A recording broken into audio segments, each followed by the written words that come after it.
muy importante acerca de los trastornos de la comunicación y los trastornos del lenguaje. Y nos acompaña nuestra licenciada Maylin Rivera, terapeuta del lenguaje. Hola a todos, gracias por invitarme. Y nuestro psicólogo Ariel. Hola, buenas tardes, muchas gracias por invitarme. Bueno, nuestra dinámica será sencilla. Les daremos preguntas para entender cómo se detectan los trastornos y por qué la importancia de hacerlo a tiempo. Muy bien. Bueno, Mary, empezamos contigo. ¿Cómo describe el DSM-5 al trastorno del desarrollo del lenguaje?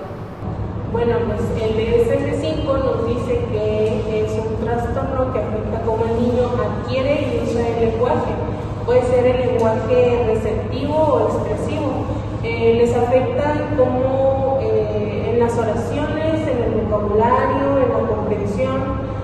Por ejemplo, si un niño llega y me dice, yo oí el parque ayer, lo que quiso decir es que fue al parque ayer, pero como que su cerebro no procesa bien o no tiene la capacidad de expresarse correctamente, pues obviamente les afecta su vida diaria, en lo académico y en lo social.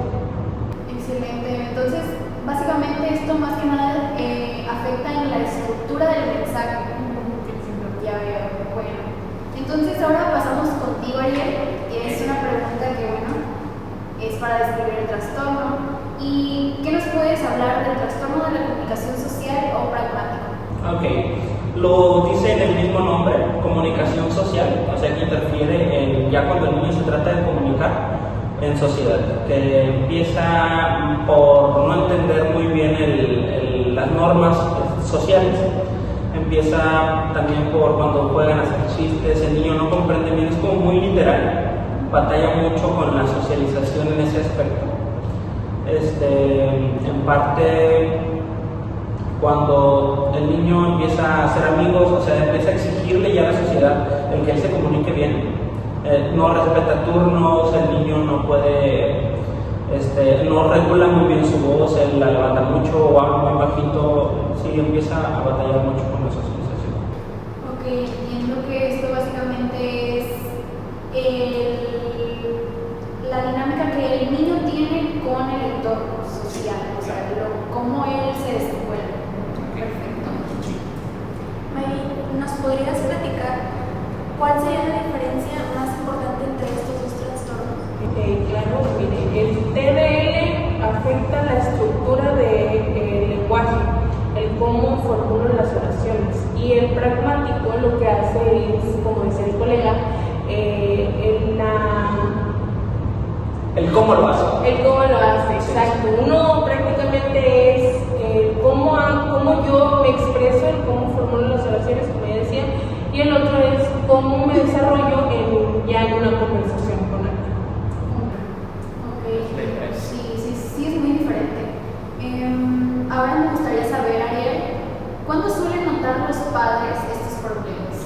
Los problemas en los niños se empiezan a ver empezando los 4 o 5 años en adelante, porque ya la sociedad empieza a exigirle al niño que empiece a comunicarse, ya le empieza a pedir que vaya y que haga compras, que vaya y haga amigos, que vaya y empiece a moldear su círculo, y se empiezan a ver las complicaciones, se empiezan a rechazarlo, porque pues no está dentro de la norma, y ahí en ese punto es donde ya los papás empiezan a ponerle más atención y ya se tiene que llevar a un especialista. Ok, entonces ya cuando el entorno ya lo empieza a exigir. Exactamente. Mary, ¿qué pasa si no se atienden a tiempo estos trastornos? Pues obviamente el niño no puede comunicarse, pues se frustra, le puede afectar en su autoestima. Imagina que tú intentas expresar tus sentimientos o dar una opinión y que la gente no te entienda, ¿cómo te sentirías tú? Obviamente pues sería muy feo, ¿no? Entonces si son niños que tienen pues baja autoestima, que a lo mejor ya ni siquiera intentan socializar con los demás por el miedo al rechazo, el miedo a que se burlen de cómo hablan. Sí, una vez se habla de que aquí en el salón se burlan increíblemente. Entonces, no, y también imagínate, o sea, tienes una relación de pareja o intentas comunicar algo y no lo puedes decir de la manera correcta, debe ser muy frustrante. Y bueno, me pareció sumamente interesante todo lo que nos compartieron. Y pues antes dar una conclusión conjunta y Bueno, pues yo me quedo con que el trastorno del lenguaje es más que simplemente, o sea, uno puede pensar que es solamente que el niño hable tarde, pero implica muchas más dificultades que realmente pues al niño le afectan en su vida diaria, y por eso comentábamos que es importante detectar a tiempo para pues poder atender estas dificultades y pues que el niño pueda seguir con su vida normalmente o igual que sus pares. muy bien, bueno.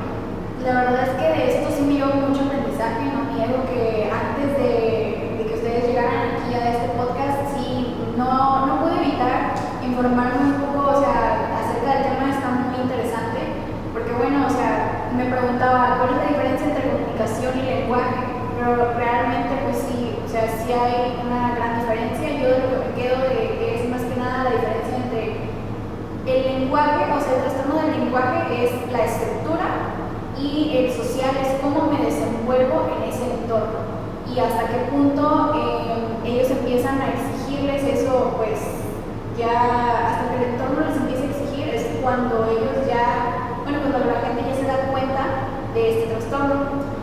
Y pues yo creo que de